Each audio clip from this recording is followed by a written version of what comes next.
A very good day to you and welcome to Citizens Dialogue on First Nest News. I am Becky Usoro. Thank you for joining us.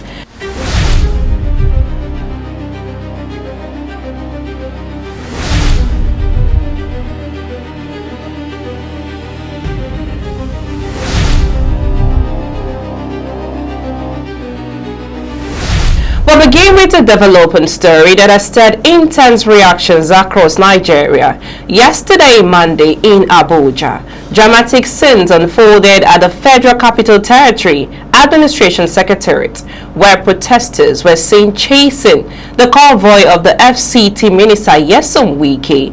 Videos circulating online show angry demonstrators, rising tension, and a security situation that has left many Nigerians asking serious questions. What exactly triggered these protests? What are these protesters? Who are these protesters and what are they demanding? Was this an exercise of democratic rights, or has public frustration reached a dangerous tipping point? And beyond the viral videos, what those? This incident tells us about the current relationship between citizens and those in power. As reactions continue to pour in, opinions remain divided. Some see this as a bold message from the people, while others worry it signals growing instability and a breakdown of order around public institutions. Today on Citizens Dialogue, we go on beyond the headlines to ask the hard questions. Are citizens being heard?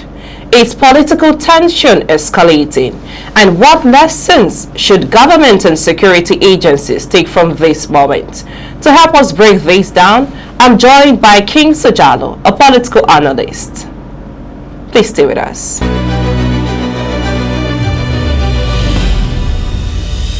Welcome back to the show, Citizens Dialogue on First Nest News Port Harcourt. I am Becky Usoro.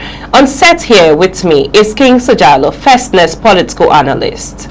It's a pleasure having you on set, King Sojalo. Thank you so much, Becky. How are you doing? Fine, thank you. You always look amazing. You always look excited. I love that smile. Keep it up. That kudos is too much, Becky. Okay, is it too much? It's too much. Okay, so let's just head straight to the story. Okay. So I'm looking at the story that has been trending yesterday in the FCT. Yeah. So do you see this protest as a spontaneous reaction, or does this point to deeper, long-standing political social grievances? Well, it's a grievances, full grievances. They based on, some denials of, should I use the word, self-rights by the welfare of most especially laborers and workers. You understand? I think it was this protest was orchestrated by the Joint Union Action Committee and also the Labour Congress in the FCT to commemorate workers who feel denied of their portions in terms of salaries and thereabout, wages and thereabout. Now, we could recall the FCT on its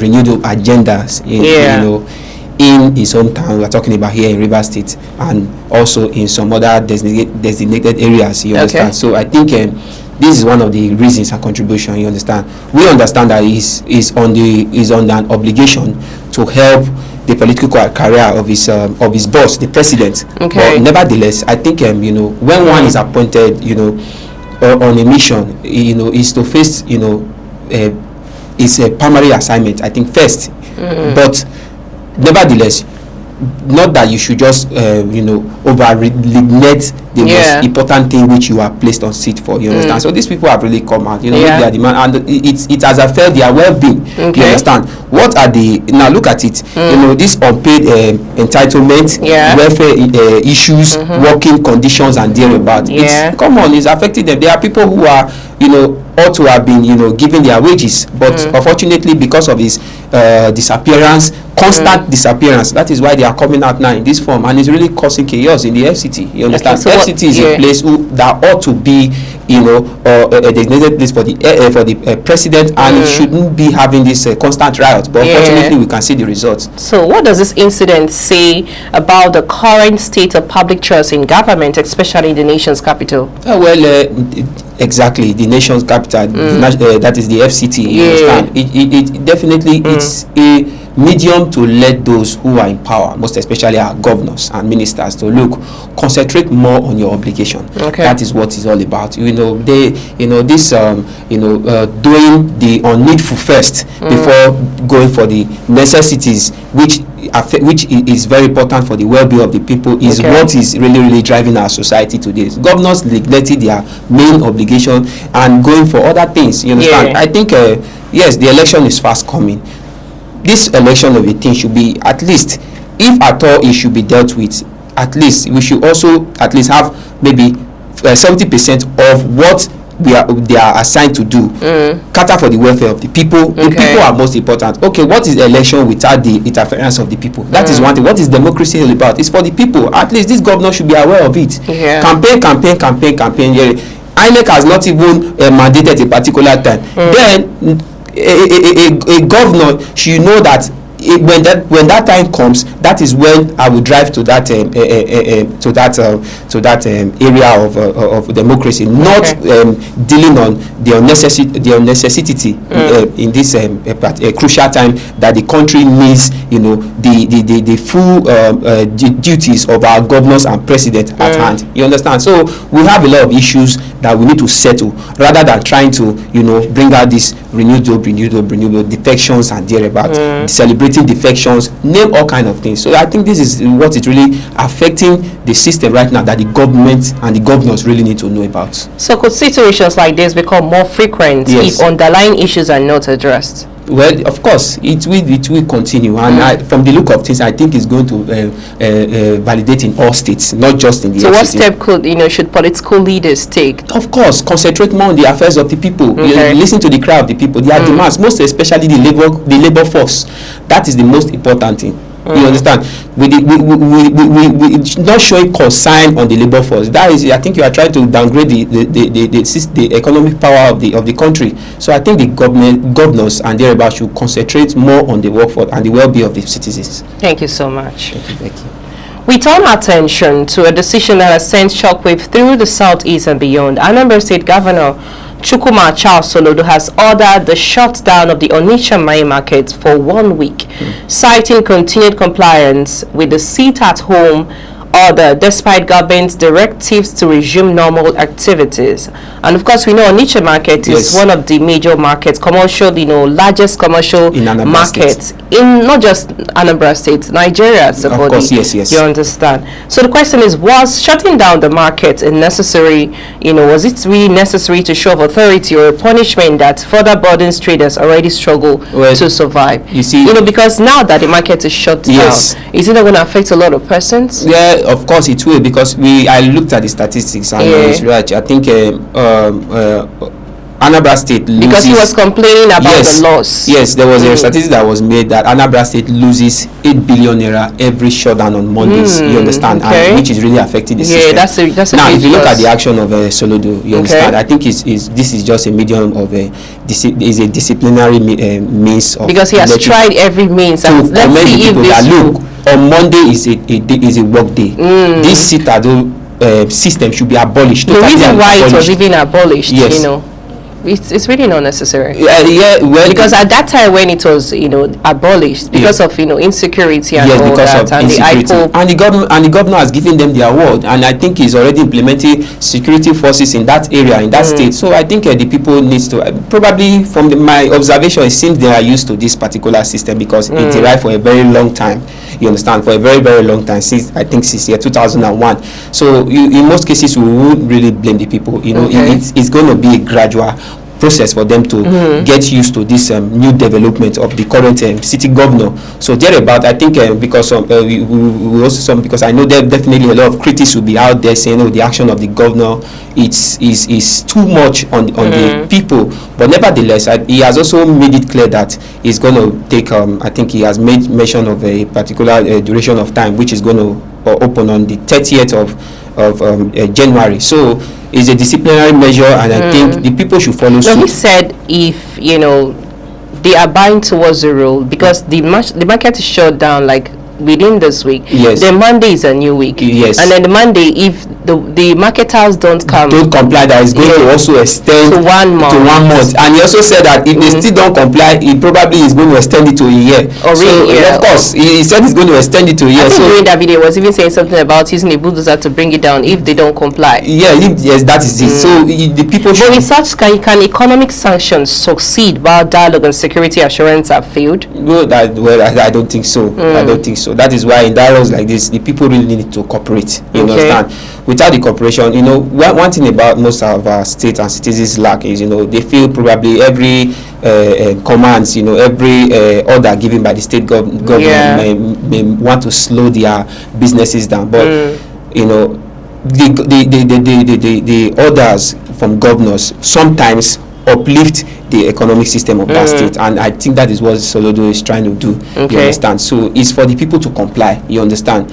On this sit-at-home Monday wasn't in written any Nigeria constitution, and so therefore it should totally be abolished, because if it was in the constitution, or if the federal government would have given a go-ahead on that aspect, definitely it will go around in all states, or in all 36 states of the country. So I don't see the reason why the southeast should be the only region of Nigeria commencing a sit-at-home Monday, you understand, that probably might have been ordered by a non-political actor. So I think this aspect of sit-at-home Monday should totally be abolished. The people should comply with the governor, so that you understand the well-being and the citizens of Anambra State should really gain a stand once more. So I think it is a means of discipline, not really a strong action which people really claim it is. So finally, could this action deter future sit-at-home compliance, or might it escalate tension in an already fragile region? Of course, you know what's happening. Of course, the tension is already there. It's already there.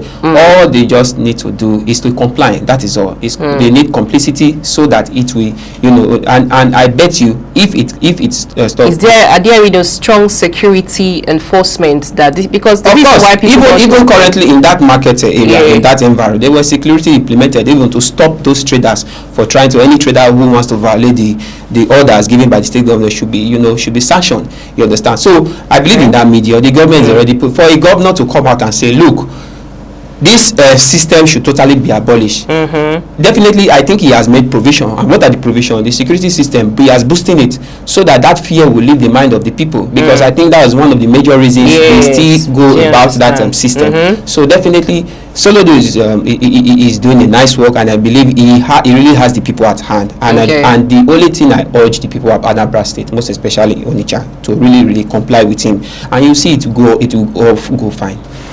As Nigerians grapple with rising inflation, insecurity, and growing concerns over governance, President Bola Ahmed Tinubu has once again left the country, this time on a state visit to Turkey. Critics are asking why the president is so often abroad, why urgent issues at home demand attention. Supporters call it strategic diplomacy, but is it really helping the country?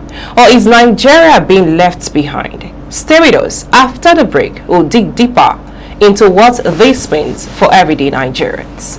Still here on set with me is King Sojalo. I am Becky Osoro. Let's go for a short break.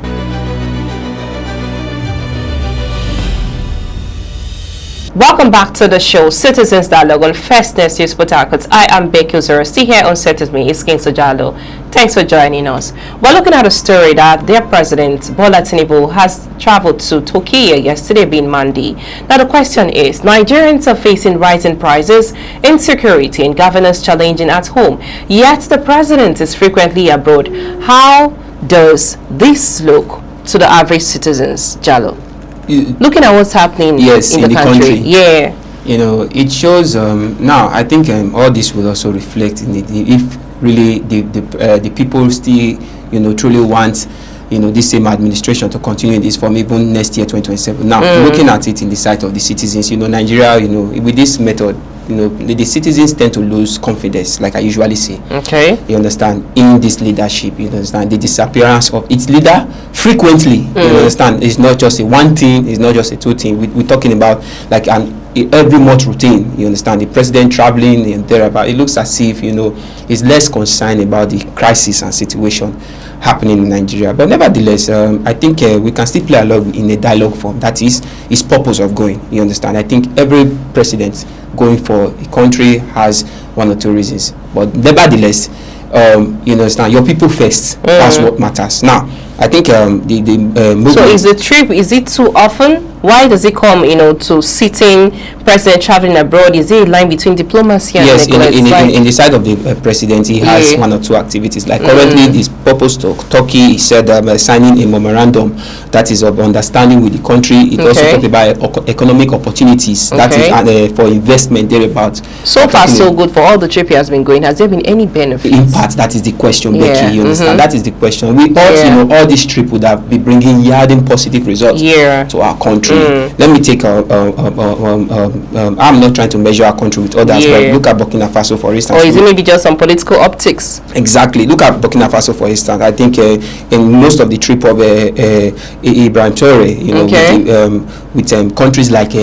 Russia and also countries like China, we could see some results. You understand? He has really boosted the security of the country. Like Russia has been able to support them in one way or the other. To have their security gadgets in order to tackle the insecurity menace happening in the country. Now, our president traveling often. I was urging or thinking probably with these trips, he will be able to send delegates that will be able to stop the menace rather than stopping it violently, like looking at the US when they made a strike to Sokoto, and which probably caused one or two orchestration in that region. You understand? My aim was for our president to go on this trip to bring total solution to the menace and the terrible things and situation the citizens are really going through in this country. So now we want to say that most of this trip is kind of irrelevant. You understand? It seems so irrelevant. I think our president should really learn to bring positive results in his journey of the well-being to the people, because traveling often shows as if our president is more or less is less concerned. And if you look at it, most of his trip, when the president is out of the country, the vice president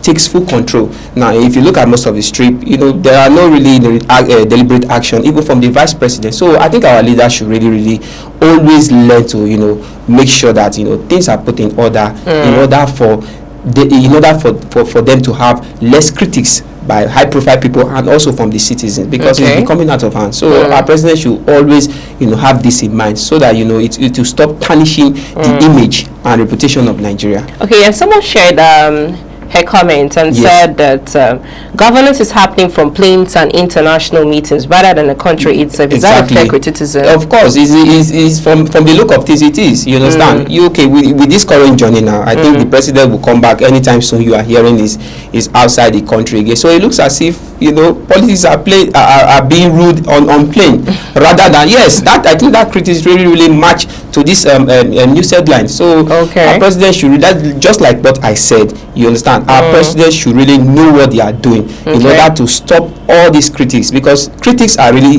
hindering our country even from diaspora. You understand? What would diaspora see our country to be like when they see things constantly like this? Definitely spoiling the reputation, which they are not aware of. So our president and our leaders should always take cautions in whatever actions they do. So looking at history, do frequent foreign trips by Nigerian presidents ever pay off, or is it a pattern that breeds skepticism? Well, in that aspect, just like I said, it depends on what they are going for. All trips our presidents, our leaders take, the most important thing, they should have a positive result on the country. That is the most important thing. But you having a trip without changes, definitely it shows there's no good remorse on that aspect. Okay, thank you so much, King Sajalo. Thank you, Becky. A political storm is brewing inside the ADC. The Obidients movement is pushing aggressively for Peter Obi to emerge as the party's presidential flag bearer, raising serious questions about internal democracy, party ownership, and whether the ADC is losing control of its own house. The question is this: are the Obidients negotiating or in good faith, or are they attempting a political takeover of the ADC? Do they have a right to say such? But they don't have the right. The INEC has the right. The primary is the as the Obidients supporters, yes. all right, and now he has moved from a Labour Party, to ADC. Yes, you know, one thing about most of our leaders, you know, they fail to, you know, should I use the word, tackle, you know, simple battles confronting in their collection. You understand? Sometimes I ask myself, so who are the Obidients people? Of who course, are these people? The supporters in that same, you know, just as we have it in, just as the PDP claim they have it, we have the Wiki subgroup and the Turaki subgroup and the other. So I think this system is in all coalitions from my observation. You understand? Okay, looking at that of NNPP, where the Kano State governor, you know, defected from to the APC. Seems they've been also separate coalition that they claim to be that they claim that it causes the party crisis. That is why he had to defect. So it seems every political party has various subgroup in their party. Now, in the case of Peter Obi, when you said every political party or individual, because these are the Obidients specifically. Yes, I think they've also created their own group in the trying to support the life of Peter Obi to make sure he becomes the real candidate to run, because a lot of people, even one of Nigeria great political activists, I think was her name, I think Aisha Yusuf Odio, she also, you know, made a comment that even if Peter Obi should be given the vice president under, that is the former vice president. We're talking about Atiku Abubakar. Yes, he said if Obi should run as a vice president, that she will definitely not be in support of the ADC anymore. So I think this is an internal battle that is gradually upcoming, that if it's not resolved as soon as possible, ADC as it stands will definitely lose its ground. That is just a plain fact. You understand? A lot of critics are saying, why will Peter Obi leave the Labour Party, going to the... Is there a chance for him to return back to the Labour Party? Of course. Looking at what's happening already, the tension is already going a bit, you know. Yes, that seat is hot. Everybody wants to get this presidential ticket. So are you going to advise Peter Obi, looking at what's happening, to say return back to the Labour Party? There's still a chance for you. There's still space there for you to He's a former deputy, that is a deputy aspirant and a candidate. Baba Usman also made it clear that he's highly welcome. He should return back. You understand? Like I said earlier on, politicians should learn to face the internal crisis rumbling their political party. They should stop running away from their faith. Okay, look at that of Alex Oti of Anambra State. He said despite the trouble, the crisis in the Labour Party, that he will still remain there to do what? To make sure that the party stands his faith again. You understand? That is a governor who has determination. Now, I don't think a politician who is running away from internal crisis, how does he tend to solve the country problem when he eventually emerge as winner of the presidency seat? Let's be frank with ourselves. If you can't really face the little challenges internally, then how do you solve a whole federation? That is one question we should ask ourselves. Then, in the case of Peter Obi, I personally, if you ask me, I would say that Peter Obi should return back to the Labour Party. I'm not saying it doesn't stand a chance in the ADC. That is not what I'm saying. But I think in order not to cause, any misunderstanding in that coalition. And looking back to the previous election of what happened, when it comes to that of Peter Obi, I feel he's like a threat to every other party, wherever he goes to, anywhere he belongs to at the moment. It's as though he's a threat, not because he's the only person there, but it's as though he's a threat to every political party. See, being in the political field, you must definitely have someone antagonizing you. That is what all politicians should have in mind, and you should be prepared for it. You can't have an opposition. Even you can't be in the field of politics and again, without having an opposition. Someone must be there to antagonize. Even the president himself has oppositions who will definitely. So no matter how all state government, even if the whole 36 state governor defect to the APC today, there is someone that even military and again, so his defection, of course, in Nigerian politics, nothing just happened indirectly or directly. There must be a purpose why he's there. Exactly. So I think going to the ADC at first, he really took a heavy body on himself. But nevertheless, I think there's no need for the Obidients movement. Yes, there's no need to cause crisis. There's no need for that. Everything should be free and fair. And what am I driving to? Let the primary take place and let us see who emerges. It shall allow everything to play its own role. Exactly. Okay. So it's not about trying to negotiate, trying to step one person down, saying, even Atiku himself has said it, that I'm not going to give up on anybody. Okay. So it's all going to bounce back to the primary, the internal primary election that will determine the fate of the party system. You understand? We have high-profile personals in that party. Yes, Peter Obi and that of Atiku have two prominent people we all know. We also have the life of Amechi.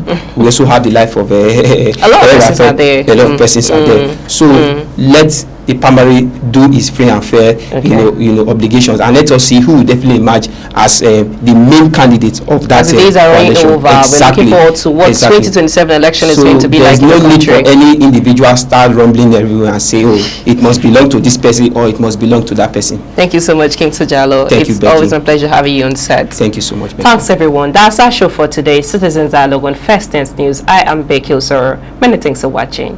Bye for now.